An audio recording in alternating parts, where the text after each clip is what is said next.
Hey coaches, Coach Simpson here. Welcome to my YouTube channel. If this is your first time here, there's a ton of other information. Feel free to scroll around on this channel, or you can go over to my website, fbcoachsimpson.com.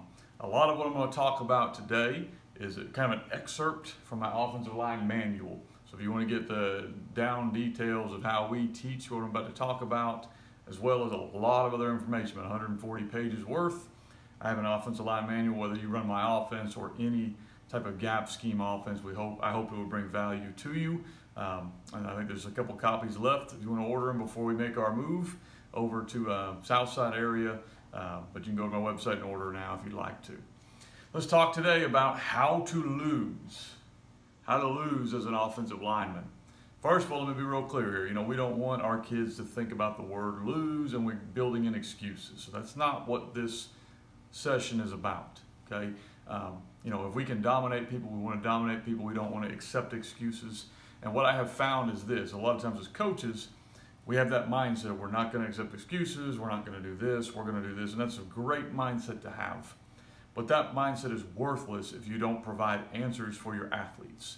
Whether that's at receiver, quarterback, wherever that is, you can motivate all you want. Reality will set in at some point. And we tell this to our kids all the time.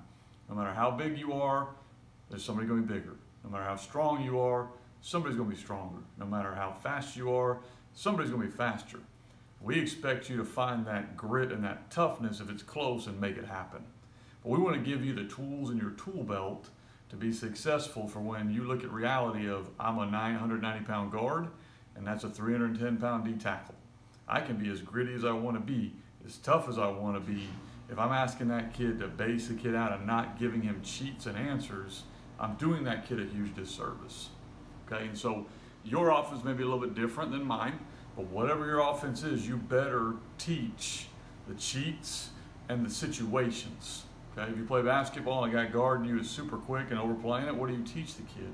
We're going to set him up and back cut. We're going to use his technique against him.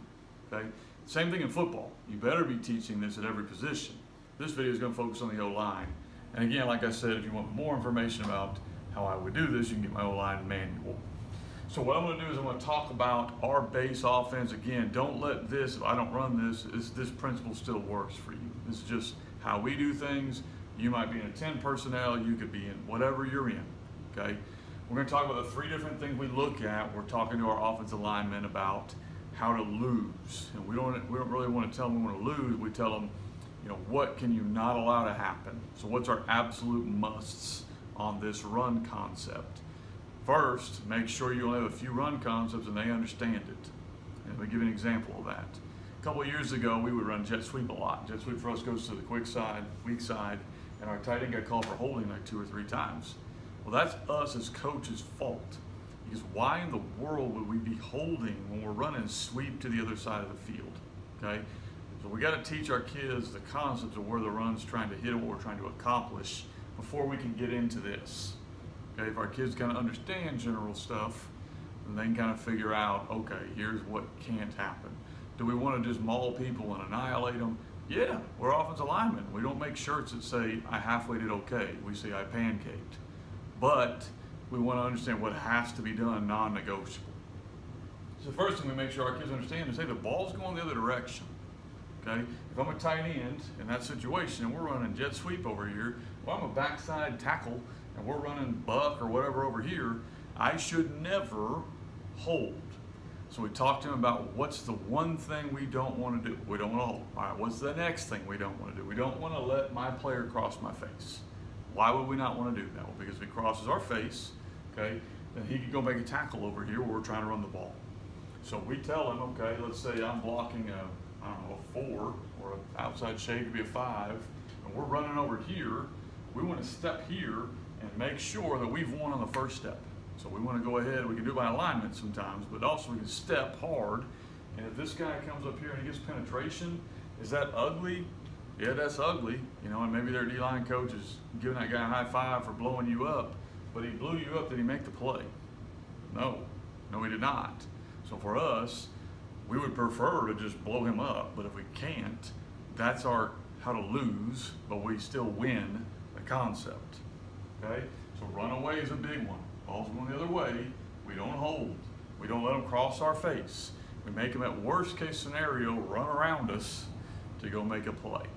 So that's one lose. The second one, on gap runs. So we run, we call belly. A lot of teams will call it their version of power, or it could be their version of ISO, or it could be their version of whatever. Okay, so let's say we're running that play over here. And we have a 9 technique right here that we're gonna ask our tight end to block. So our run play is gonna hit somewhere in these gaps, okay? Our tight end's job is to handle that 9 technique. If you go in and say your job is to handle it, block out of the 9 technique and go get them and blow them up and all this kind of stuff, that's awesome. And then the time comes where your tight end's a sophomore at 180 and that DN or outside linebacker is a dude at 220. And when that tries to happen, your guy goes at him as hard as he can. He just grabs your guy, throws him off, and then makes a tackle in the hole. Okay? So how do we lose? What cheat are we going to give our kid? Okay, well, we tell them, all right, so we're trying to run the ball here. Okay, so where can we not get beat? We can't get beat inside. Okay, so we're going to step up, seal this gap, and then block out. Is that how we really want to do that? No. You know, we would rather blow this guy up. But if we got to cheat up inside, invite the guy upfield, and we may get pressed into the hole a little bit, okay, but we have kept our guy from making the play.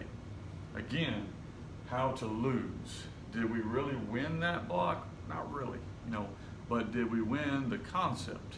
Yes. So we won by using our mind because our body was not going to be able to do what we wanted it to do. Again, this is not something we go out day one and teach. We don't say, hey, we want you to just be soft. But we also want to give that guy answers, right? And the same block, let's talk a little bit about the same block here, technique, using the guy's technique against him. Okay, so for instance, if we know this guy is trying to shoot upfield, this is a 9 technique, is trying to shoot upfield, all right? One, as a play caller, we can do some things to help that. Not as a play caller, how's our offensive lineman going to handle that? So if we're trying to run ISO and we know this guy wants to shoot upfield, or let's say we know this guy wants to press me into the hole, and he's really going to condense that hole, but I know he's going to line up in a 9 technique, what can I do? You know, what can I do to help myself? Well, let's cheat our splits.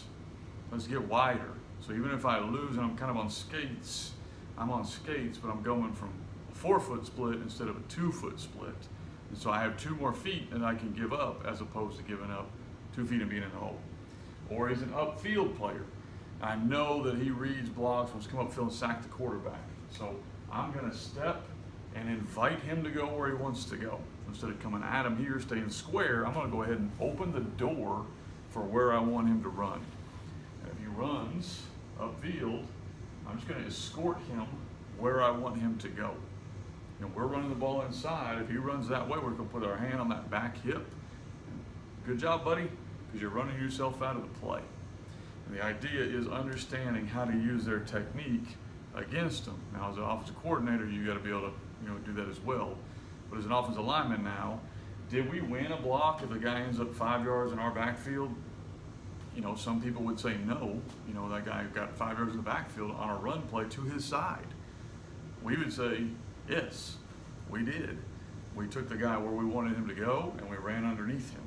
And so that's teaching your offensive linemen how to lose, giving them tricks of the trade on what we're going to do to be successful. We do the same thing with our running backs, with our receivers, with our quarterbacks on different kind of tricks of the trade when they do get outmatched. And a lot of times, again, as coaches, we want to preach toughness and grit, and that's a great thing, and we do that. I'm not saying not to do that. I'm saying you need to give your kids built-in answers of when they look reality in the face, that they're prepared for that, instead of getting whipped and their head is down and they have no answers to go to because all they know is to work harder. That doesn't work. That's not a good coaching job. That's not something we need to be doing. We need to be giving our guys answers for how to be successful. Again, I've got a lot more information in my offensive line manual. If you would like to learn a couple of little tricks that we do, whether you run shotgun wing T or you run 10 personnel or you run veer, I'm hoping some of these drills and concepts might be things you can carry into your offense. And that's available on my website, fbcoachsimpson.com. Appreciate your time, and feel free to scroll around in this channel. I think there's a lot of other videos you may find interesting.